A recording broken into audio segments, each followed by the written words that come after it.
ওমানে পবিত্র রমজান মাসকে ঘিরে আরব সাগরের মাঝখানে নৌকায় ব্যতিক্রমী ইফতার আয়োজন করা হচ্ছে। রাজধানী মাস্কাট উপকূল থেকে প্রতিদিন বিকেলে এই বিশেষ নৌভ্রমণ শুরু হয়, যেখানে বিভিন্ন দেশের পর্যটক ও প্রবাসীরা অংশ নেন। প্রতিদিন বিকেলে 5:30টার দিকে নৌকাটি যাত্রা শুরু করে এবং ধীরে ধীরে গভীর সাগরের দিকে এগিয়ে যায়। সূর্যাস্তের সময় নৌকাটি আরব সাগরের মাঝামাঝি অবস্থানে পৌঁছালে সেখানে উপস্থিত অতিথিরা একসঙ্গে ইফতার করেন।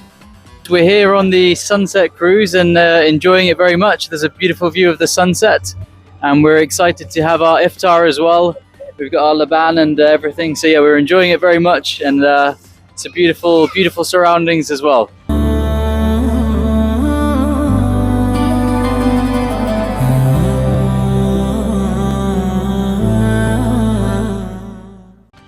নৌকায় ইফতারের জন্য খেজুর, ফল, জুস, পানি, বিভিন্ন ধরনের হালকা নাস্তা ও ঐতিহ্যবাহী আরবি খাবারের ব্যবস্থা করা হয়।